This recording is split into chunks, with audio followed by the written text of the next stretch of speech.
आप सभी श्रोतागणों को एक बार फिर से मेरा प्रणाम। आइए आज सुनते हैं मालती जोशी जी की कहानियों की श्रृंखला में उनकी लिखी हुई एक कहानी जिसका शीर्षक है अस्तित्व बोध। चलिए शुरू करते हैं कहानी अस्तित्व बोध। नींद अभी आंखों में पूरी तरह उतरी नहीं थी, पर कमरे में खटर-पटर की आवाज सुनकर मैंने पलकें झपकाईं। मंजू कपड़े बदल रही थी। इतनी बन-ठन कर कहाँ जा रही है? वह बुरी तरह चौंकी। मुझे सोया जानकर ही वह इस कमरे में आई होगी। जागने का जरा भी अंदेशा होता तो इधर-उधर का रुख न करती, भले ही रसोई में कपड़े बदल लेती। कहाँ जा रही है? मैंने सवाल दोहराया। सहेली के यहाँ पार्टी है, वह बुदबुदाई। तेरी सहेलियों के यहाँ बड़ी पार्टियां होती रहती हैं, तो यह तो मुझे पत्थर की तरह लगा। थोड़ी देर तक मुझसे कोई उत्तर ही नहीं बन पड़ा, पर इस तरह चुप बैठना अपनी हार मान लेना था। इसलिए मैंने फिर छेड़ा, सच में पार्टी में जा रही है या उस नचैया के यहाँ? वह भड़क गई। कहीं भी जा रही हूँ, आपको क्या फर्क पड़ता है? क्या हर बात आपको बतानी जरूरी है? मुझे मजा आ गया। जानती थी उसके गुरुजी को नचैया कहने से उसे आग लग जाती है। आग तो खैर मुझे भी लग गई थी। मैंने ताव खाकर कहा, सीधे से जवाब नहीं दे सकती? बड़ों से इस तरह बात की जाती है। खैर अब तुम्हारा भी क्या दोष है? जैसी माँ है वैसे ही तो गुण ढंग सीखोगी। प्लीज दादी, मम्मी के लिए कुछ मत कहिए। एक वे ही हैं जो आपको इतने सालों से झेल रही हैं।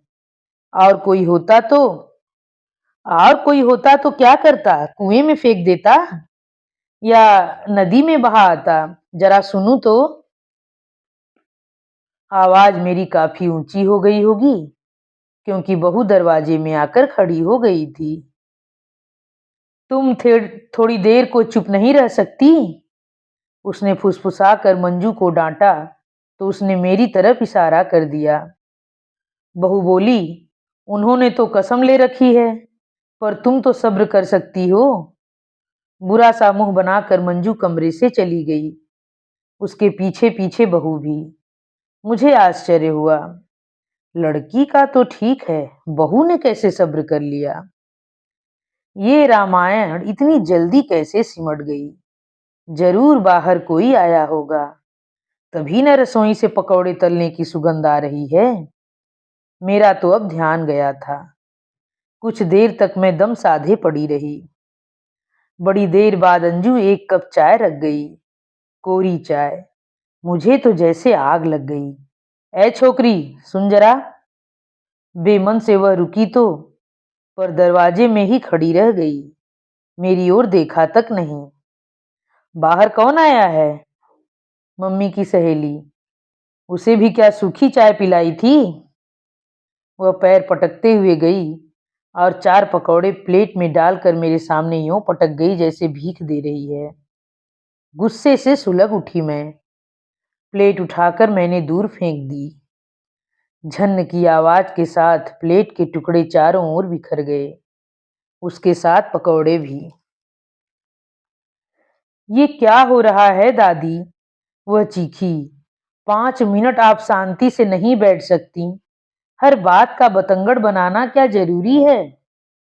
बहू फिर दरवाजे में आकर खड़ी हो गई थी। उसके पीछे उसकी सहेली भी थी। मुझे श्रोता ही तो चाहिए था। मैंने धुआंधार बोलना शुरू किया। बहू का चेहरा पहले सफेद और फिर लाल पड़ता चला गया। तैस में आकर अंजू ने कुछ कहना चाहा तो बहू ने तड़ से एक चांटा जड़ दिया और फिर सहेली का हाथ पकड़कर बाहर निकल गई।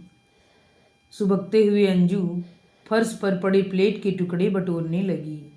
मैंने कहा, वो मंजू के कपड़े भी उठा लेना, महारानी यहीं पटक कर चली गई हैं, इतना भी शऊर नहीं। अंजू ने एकदम मुझे घूर कर देखा।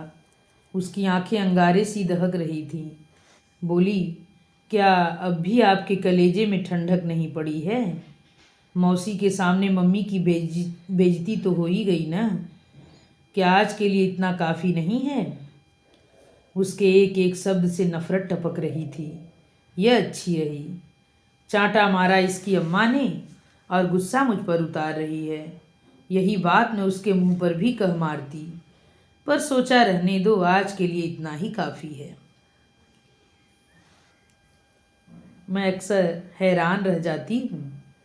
इतनी बड़ी बड़ी लड़कियाँ हैं, पर माँ का हाथ जब तक चल जाता है, पर वे हमेशा उसी का पक्ष लेती हैं और मुझसे खार खाए रहती हैं। एक मेरी बिटिया थी, हमेशा दादी की होकर रही। विदा के समय भी ताई के ही गले लगकर रोई थी। मेरे साथ तो बस रस्म निभाई थी। बिटिया तो खैर सौतेली ही थी, पर लड़का तो अपना पेट जाया है। उसके पास ही फुर्सत कहाँ है। पहले पढ़ाई में डूबा रहा, अब बाल बच्चों में खो गया है। तभी तो जब तब याद दिलाना पड़ता है कि मैं अभी जिंदा हूँ। पता नहीं यह सब मेरे साथ ही क्यों होता है। लोग मुझे भूल क्यों जाते हैं। बचपन से ही यह सब भुगत रही हूँ। तब भी न किसी को मेरी भूख प्यास का ख्याल था, न कपड़े लत्तों की चिंता थी, न किसी ने मेरे बालों की साज संभाल की।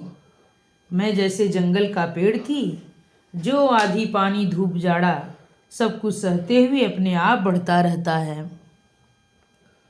बहू अक्सर कहती है कि मैं उसकी लड़की से जलती हूँ। यह सुनकर हरीश बहुत नाराज हो जाता है, पर बहू ठीक कहती है। औरत है न, इसीलिए औरत के मन का भेद जानती है। अंजू मंजू को देखकर अक्सर मुझे अपना बचपन याद आ जाता है। उनकी सज धज मुझसे देखी नहीं जाती, उनकी साज संभाल मुझसे सही नहीं जाती। इतने महंगे स्कूल में डाला हुआ है कि फीस सुनकर ही घस आ जाता है। फिर गाने की, नाचने की, अंग्रेजी बोलने तक क्लासों में दाखिला लिया हुआ है। पता नहीं कितने खेल तो वे खेलती हैं। दोनों माँ बाप कमाते हैं और आधी तनख्वाह इन पर फेंक डालते हैं। हर तीसरे दिन लड़कियां पार्टी या पिकनिक पर जाती हैं, पर माँ बाप के माथे पर बल नहीं पड़ते। कहते हैं इन्हीं के लिए तो हम कमाते हैं, फिर इनका दिल क्यों तोड़ें। लड़कियों को इतना सिर पर मत चढ़ाओ। मैं कहती हूँ कल को उन्हें पराए घर जाना है। हरीश कहता है, इसीलिए तो अम्मा, लड़कियों को खूब प्यार देना चाहिए। उन्हें हमारे पास रहना ही कितना है। अरे फिर पता नहीं कल को कैसे ससुराल मिले, कहीं हंसने बोलने को ही न तरस जाएं। इसीलिए यहाँ जितनी मौज करनी है कर लें। बहू की यह बात सीधे मुझ पर ही चोट करती है। एक तीखा सा जवाब जुबान तक आकर लौट जाता है। हरीश के सामने मैं कभी बात नहीं बढ़ाती, हमेशा जब्त कर जाती हूँ। तभी तो बहू हमेशा कहती है, तुम्हें लगता है तुम्हारी माँ एकदम गऊ हैं। अरे अभी तुमने उनका असली रूप देखा कहाँ है। बहू शायद ठीक ही कहती है, लेकिन मैं हरीश को अपना असली रूप दिखाना भी नहीं चाहती। एक वही तो है जो मुझे थोड़ा सा प्यार, थोड़ा सा आदर देता है। औरों से तो यह सब मुझे कभी मिला ही नहीं, और जो कभी मुझे मिला ही नहीं, वह मैं दूसरों को कभी कहाँ से देती, क्यों देती। हाँ, इस प्यार का स्वाद बहुत पहले सिर्फ बचपन में चखा था। 6-7 साल तक मैं ही घर में सबसे छोटी थी। शायद इसीलिए सबकी लाडली थी। फिर एक एक साल के अंतर से माँ की गोद में 2 भाई आ गए और मेरा एक छत्र साम्राज्य छिन गया। वे भाई मेरी जान के दुश्मन हो गए। उनके आते ही माँ की गोद छिन गई, बाबू का दुलार छिन गया, बड़ी बहनों का प्यार छिन छिन गया, मेरा दूध छिन गया, और तो और मेरा खेलने का सुख भी जाता रहा। जब भी बाहर पैर रखती, माँ एक न एक को लटका देती। इसके बाद भी दिन भर यही सुनने को मिलता, इतनी बड़ी धींगड़ी हो गई है, काम की न काज की, सेर भर अनाज की। घर में 2 बड़ी बहनें भी थीं जो दिन भर काम में लगी रहती थीं। मैं सामने पड़ जाती तो थोड़ी बहुत बेगार मुझसे भी करवा ली जाती थी, पर काम की कहीं गिनती नहीं थी और उनसे सब बहुत प्यार से, बहुत आदर से बात करते थे। कई बार भगवान से लड़ पड़ती मैं, मेरे साथ यह अन्याय क्यों किया। या तो मुझे छोटा बना दिया होता तो लाड़ प्यार तो मिलता, या फिर बड़ा ही बना देते, कम से कम इज्जत तो मिलती। अब न तो बड़ों में हूँ न छोटों में, बस दिन भर सबकी डांट फटकार ही सहती हूँ। एक दिन की बात मुझे अच्छी तरह याद है। शायद छुट्टी का दिन था। माँ बाबू चुन्नू मुन्नू को लेकर कमरे में चले गए थे। माँ मुझे जता गई थी कि धूप में बाहर निकली तो टांगे तोड़ दूंगी। मैं तो घर में ही खटर पटर कर रही थी। बड़ी जिज्जी दालान भर में साड़ी फैलाकर उस पर कढ़ाई कर रही थी। पड़ोस की उमा जिज्जी भी उनका हाथ बटा रही थी। खेलते खेलते मेरा पैर अचानक साड़ी पर जा पड़ा तो जिज्जी ने मेरा कान मसल दिया। तुझे कूदने फादने को यही एक जगह मिली है। उमा जिज्जी के सामने इस अपमान को मैंने जरा ज़्यादा ही महसूस किया। पलटकर जवाब देने से और बेइज्जती होने का खतरा था, इसलिए पैर पटकती हुई मैं रसोई में चली गई। वहाँ चटाई बिछाकर छोटी जिज्जी पढ़ रही थी। उनकी मिडिल की बोर्ड की परीक्षा एकदम सिर पर थी। जिज्जी, हमें कुछ चबैना दे दो, हम गुड़िया का ब्याह रचाएंगे। बड़ी ब्याह रचाने चली है, पढ़ना लिखना नहीं है। और कहे देती हूँ, मोहल्ले भर की लड़कियों को यहाँ इकट्ठा किया तो ठीक नहीं होगा। हाँ। हार कर मैं माँ के कमरे में चली गई। चारों सो रहे थे। चुन्नू बाबू की बाह का तकिया बनाकर सोया था। मुन्नू भी जैसे माँ के आंचल में घुसा जा रहा था। मन में एक टीस सी उठी और मैंने वहाँ से नजरें हटा ली। सामने पानदान था। जब छोटी थी तो बाबू हमेशा पान का इतना सा टुकड़ा दिया करते थे। अब तो लगता था जैसे पान का स्वाद चखे बरसों बीत गए। मैंने धीरे से पानदान खोला, ऊपर वाला कत्थे चूने वाला डिब्बा हटाकर नीचे से पान निकाला। कितनी कोशिश की मैंने, पर जरा सी खनक हो ही गई। बाबू जाग गए। कम्मो, ये क्या हो रहा है? जानती हो ना, छोटे बच्चे पान नहीं खाते। चोरी तो पकड़ी ही गई थी, इसीलिए मैंने दिलेरी से काम लिया। अब मैं छोटी कहाँ हूँ बाबू? माँ तो दिन भर कहती है कि इतनी बड़ी धींगड़ी हो गई है। चुप, ज़्यादा चकर चकर मत कर। बाबू गुर्राए। अभी पान खाने लायक बड़ी नहीं है तू, बहुत छोटी है। मुझे भी ताव आ गया। जब दूध मांगती हूँ तो माँ कहती है तू बड़ी हो गई है, सबका सब इन्हें पिला देती है। करम जली। माँ एकदम उठकर बैठ गई थी। मेरी पीठ पर एक धौल जमाते हुए उन्होंने कहा, ऐसी ऐसी नज़र लगाती है, तभी तो दोनों सूखकर कांटा हो रहे हैं। बहन है कि डायन, भाइयों को भी नहीं बख्शती, मरती भी तो नहीं है जन्म जली। अच्छी बात है, मैं मर जाऊंगी। मैंने भी तैस में आकर कहा। जा मर, माँ ने कहा और फिर चादर तान कर लेट गई। मुन्नू को उन्होंने ऐसे भींच लिया जैसे मैं छीन लूंगी। क्रोध और अपमान से मन धधक रहा था। पता नहीं मैं कब बाहर आई, कब सीढ़ियाँ चढ़ी, कब मुंडेर पर पहुँची और कब मैंने अपने को नीचे गली में झोंक दिया। बस इतना याद है कि गली में एक शोर सा उठा था, अरे लड़की मर गई। आंखें खुली तब देखा पूरा मोहल्ला मुझे घेर कर खड़ा है। मेरा सिर माँ की गोद में है। कंपाउंडर चाचा पट्टी बांध रहे हैं। बाबू उनका बैग थामे खड़े हैं। दोनों जिज्जी आंसू पोंछ रही हैं। कोई मेरे पैरों पर, कोई बालों पर हाथ फेर रहे हैं। असह पीड़ा थी। फिर भी यह सोचकर अच्छा लग रहा था कि इतने सारे लोग केवल मुझे ही देख रहे हैं, मेरी ही बात कर रहे हैं। तभी किसी ने कहा, अरे इसने आंखें खोल दी हैं, कोई इसे दूध हल्दी तो पिलाओ, पट्टी वगैरह तो होती रहेगी। फौरन दूध आ गया, छोटी जिज्जी ही लाई थी। वह पीला पीला दूध देखकर उबकाई आने लगी थी। मैंने गिलास परे हटा दिया और चीखी, नहीं चाहिए मुझे, कसम है जो अब कभी दूध का घूंट भी लूं। मैं तो डायन हूं न, चुन्नू मुन्नू को नजर लगाती हूं ना। सब लोग हाय हाय कर उठे। माँ बाबू की नजरें नीची हो गईं। उन पर उपदेशों की मार पड़ने लगी। राम राम, ऐसा भी कहीं होता है? यह भी तो तुम्हारी ही जाई है, कोई आसमान से तो टपकी नहीं है और ऐसी बड़ी भी नहीं है। उसकी पीठ पर दो और आ गए तो क्या वह बूढ़ी हो गई है? उस दिन यह नुस्खा मेरे हाथ लग गया। एक बात मैंने गांठ बांध ली कि कोई अगर अपनी ओर ध्यान नहीं देता तो उसे ध्यान दिलाओ। लोगों को यह कभी मत भूलने दो कि घर में तुम भी हो।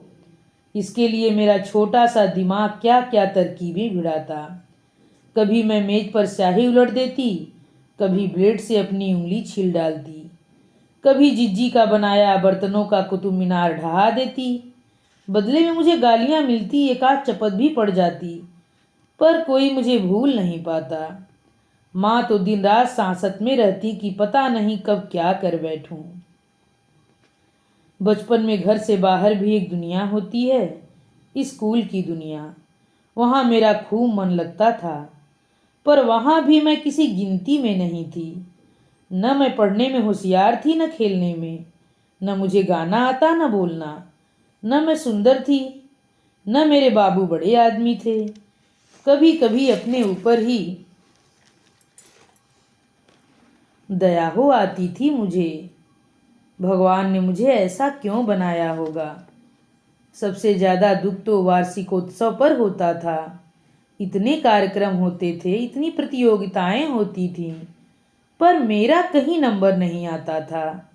एक बार, हाँ सिर्फ एक बार, मुझे नाटक में दासी का रोल मिला था।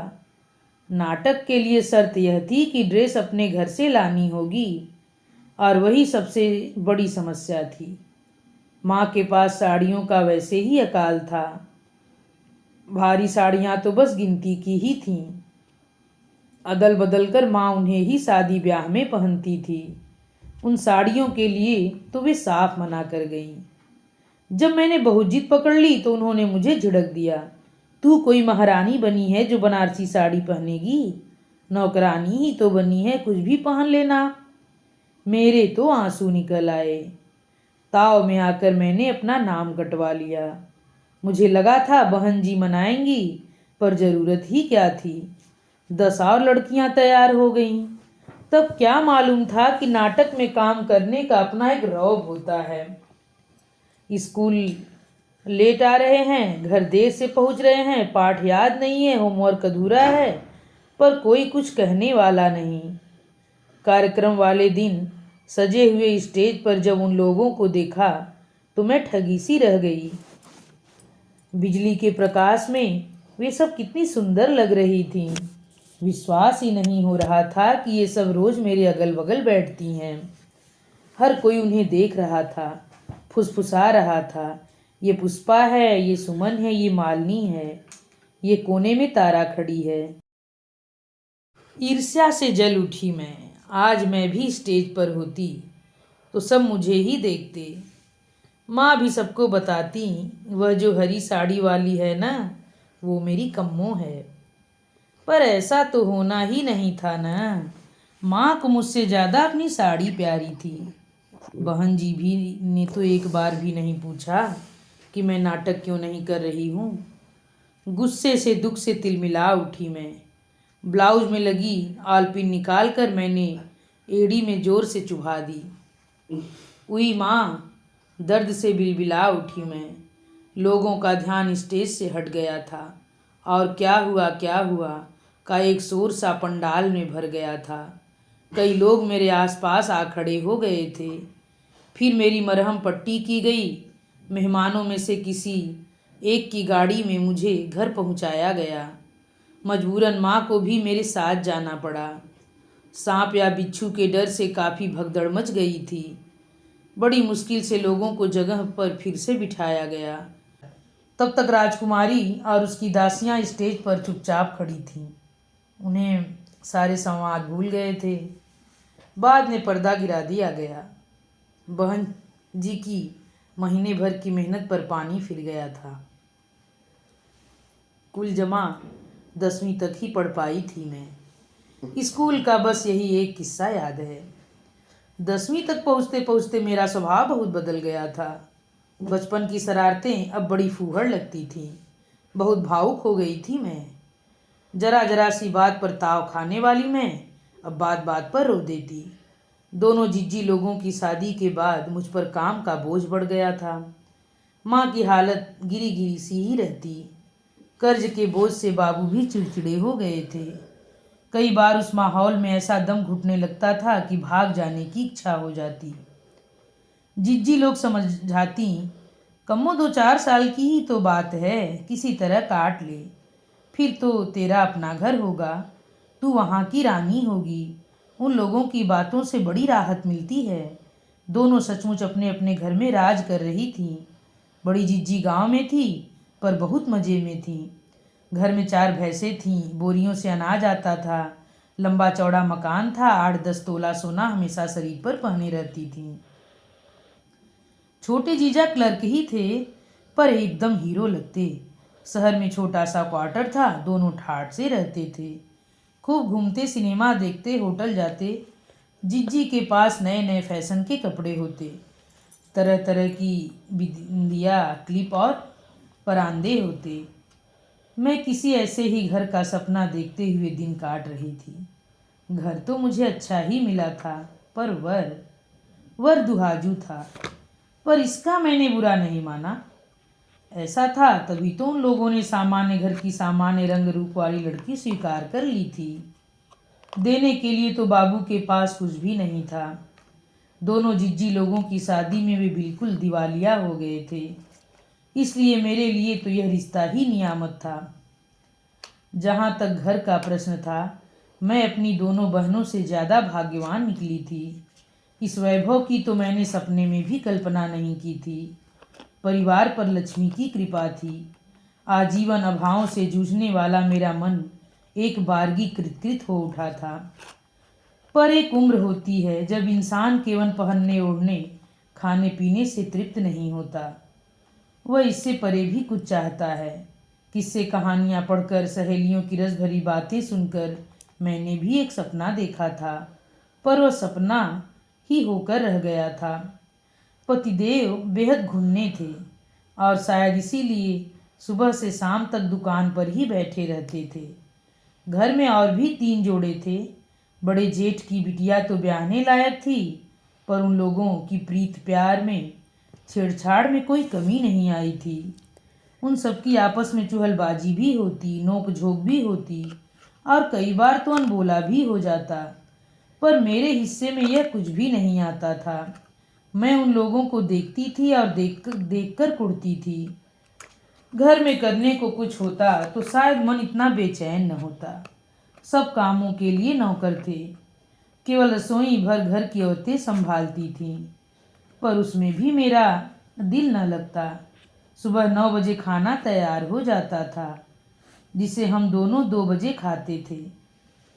रात में भी यही हाल होता। इतनी देर तक न खाने में स्वाद रहता, न खाने का उत्साह। एकाध बार सास ने कहा, बहू अब तो तुम आ गई हो, कम से कम 4 गरम फुलके ही उतार दिया करो। मैंने कहा, अम्मा जी, सब्जी की तलछट और दाल का पानी ही तो खाना है, फुलके गरम रहें या ठंडे क्या फ़र्क पड़ता है। मेरी साफ गोई से सास जी सन्न रह गई थी, पर फौरन उन्होंने आदेश दिया कि मैं अलग से एक सब्जी बना लिया करूं। 4-5 दिन तो खूब मज़े में कटे, क्योंकि उन्हें पता ही नहीं चला था। पर 5वें दिन उन्हें सुबाहा हो गया। बोले, मुझे यह सब कुछ अच्छा नहीं लगता। यह तो एक घर में 2 चूल्हे करने जैसी बात हो गई। मैंने भी कहा, ठीक है ना, न ताज़ा सब्जी बनेगी न गरम फुलके बनेंगे, जैसे खाते आए हो वैसे ही खाते रहो।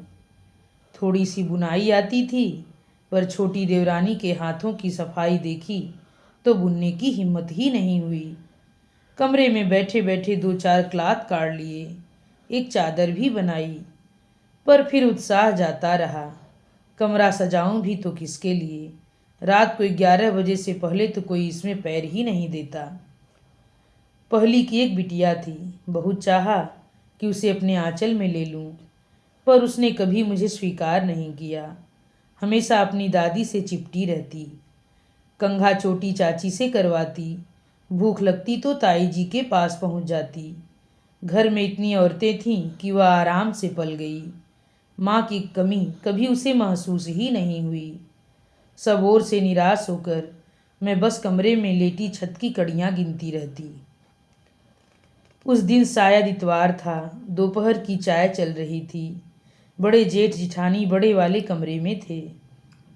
उनकी हंसी की खनक पूरे घर में सुनाई दे रही थी। मझली जिठानी पकौड़े उतार रही थी। भाई साहब वहीं रसोई पर पटरा बिछा कर बैठ गए थे। छोटी देवरानी अपने कमरे में सज संवर रही थी। दुनिया चाहे इधर की उधर हो जाए, पर इतवार का सिनेमा वे दोनों जरूर देखते थे।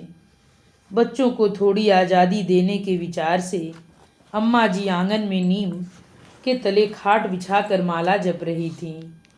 अम्मा जी के बाद घर में एक मैं ही फालतू थी। मेरे पतिदेव ने कह रखा था, ये सब सरकारी नौकर हैं, इन्हें बधी बधाई तनख्वाह मिलती है, मुझे तो रोज़ कुआं खोदना है। दुकान वे गुरुवार को बंद रखते थे। उस दिन अम्मा जी को लेकर गुरु महाराज के दर्शनों के लिए आश्रम निकल जाते थे। कहते तो मुझसे भी थे, पर मुझे गुरु महाराज में कोई दिलचस्पी नहीं थी। पति के साथ घूमने के लिए भगवान ने इतनी जगहें बनाई हैं, पर उन्हें केवल आश्रम ही नजर आता था। सोच सोच कर मेरा दिमाग चकराने लगा था।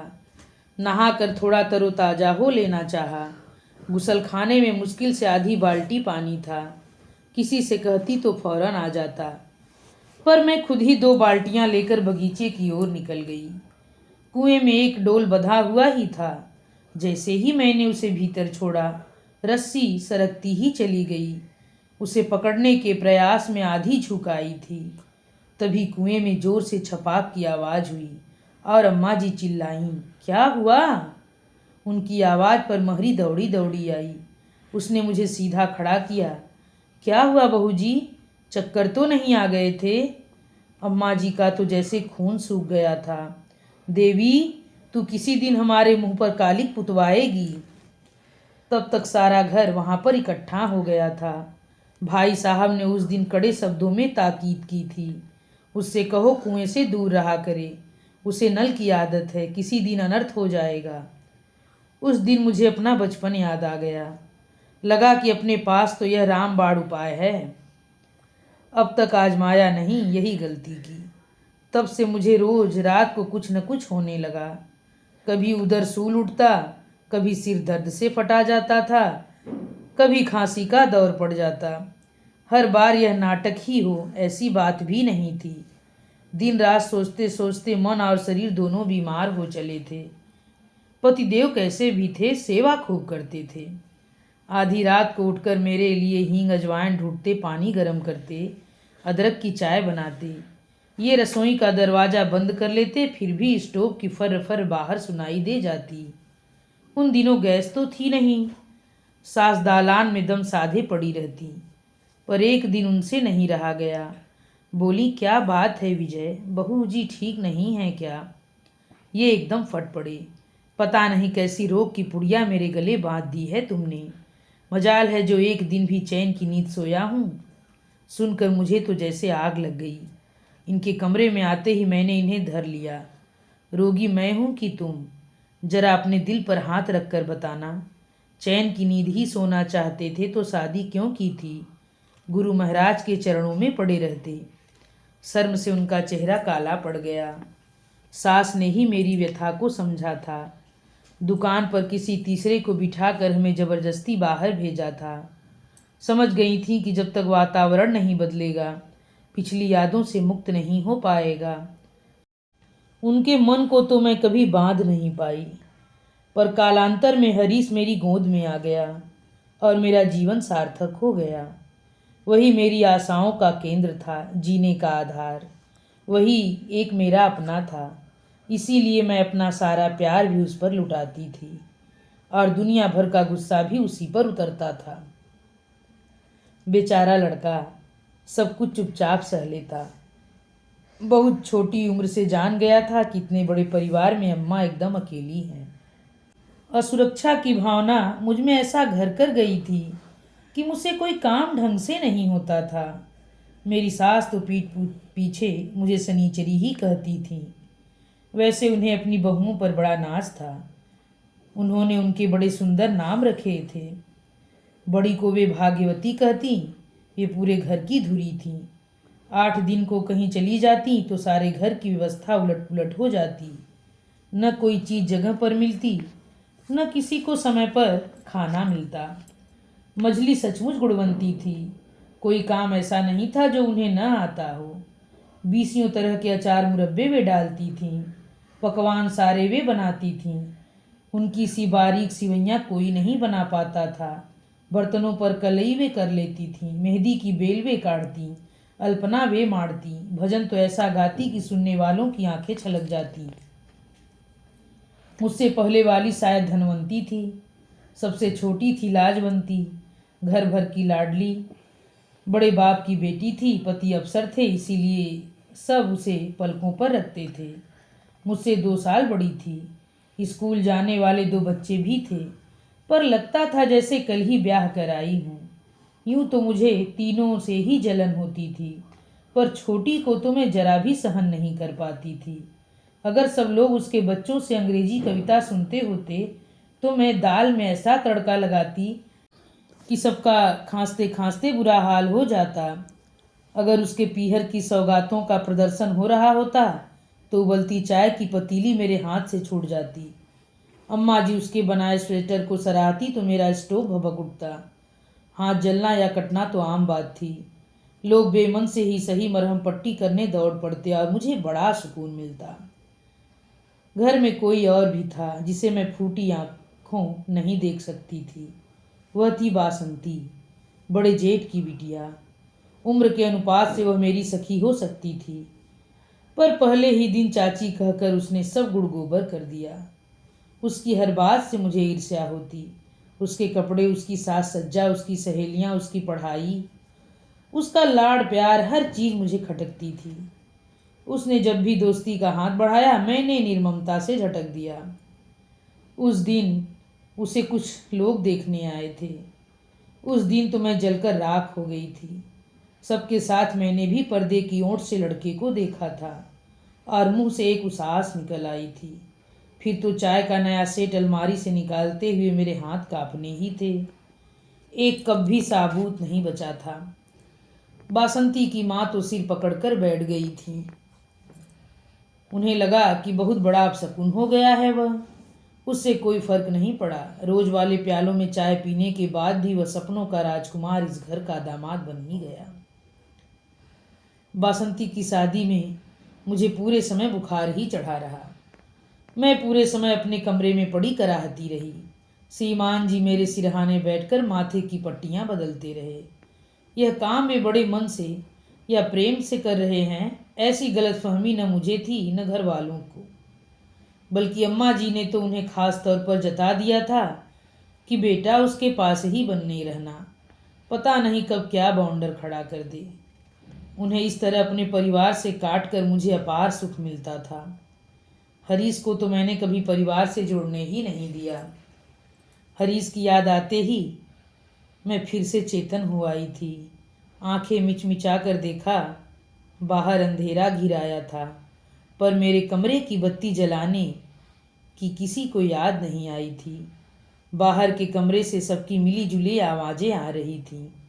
शायद सब लोग बैठकर चाय पी रहे थे। दिन भर तो भागम भाग लगी रहती है। यही समय होता है जब 2 घड़ी सब लोग साथ बैठते हैं, चाय नाश्ता करते हैं, टीवी देखते हैं। पर सब लोगों के बीच मेरी कोई जगह नहीं होती। जैसे मैं परिवार से अलग हूँ। एकाएक हरीश का ठहाका सुनाई दिया। जरूर अंजू ने कोई मज़ेदार किस्सा सुनाया होगा। उसके पास तो ऐसे किस्सों का खजाना है। सब के सब उसी हंसी में शामिल हो गए थे। और एक मैं थी जो अंधेरे कमरे में अकेली लेटी छत को घूर रही थी। हरीश पर इतना ताव आ रहा था, जब से आया है बीवी बच्चों में ही मगन हो रहा है। यह भी नहीं होता कि कमरे में झांक कर ही देख ले अम्मा जिंदा हैं कि मर गई। अचानक मेरा जी डूबने सा लगा। प्यास के मारे गले में कांटे से उगाए। गिरती पड़ती मैं उठी, अंदाज से सुराही टटोली, 2 घूंट पानी पिया और सुराही छोड़ दी। धप से आवाज़ हुई और पानी सुराही के टुकड़ों के साथ फर्श पर फैल गया। हरीश एकदम दौड़ पड़ा। क्या हुआ अम्मा? उसकी आवाज़ बेहद घबराई हुई थी। कमरे में पांव देते ही उसे अंधेरे का भान हुआ।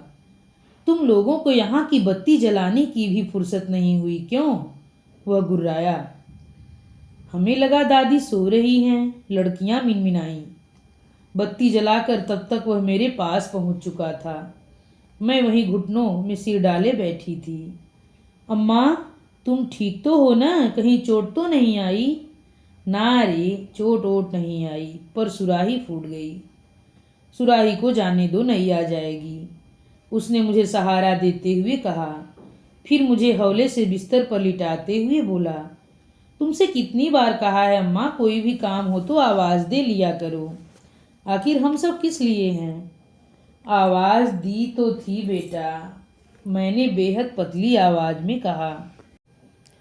बहू फुसफुसाई। दोपहर को कैसी दहाड़ रही थी, अब गले से आवाज़ भी नहीं निकल रही। अच्छी ड्रामा कंपनी है। तुम 2 मिनट चुप नहीं रह सकती? हरीश गरजा। तुम हम सबके मुंह सिल दो बस, दिन भर माँ बेटे ही बोला करो।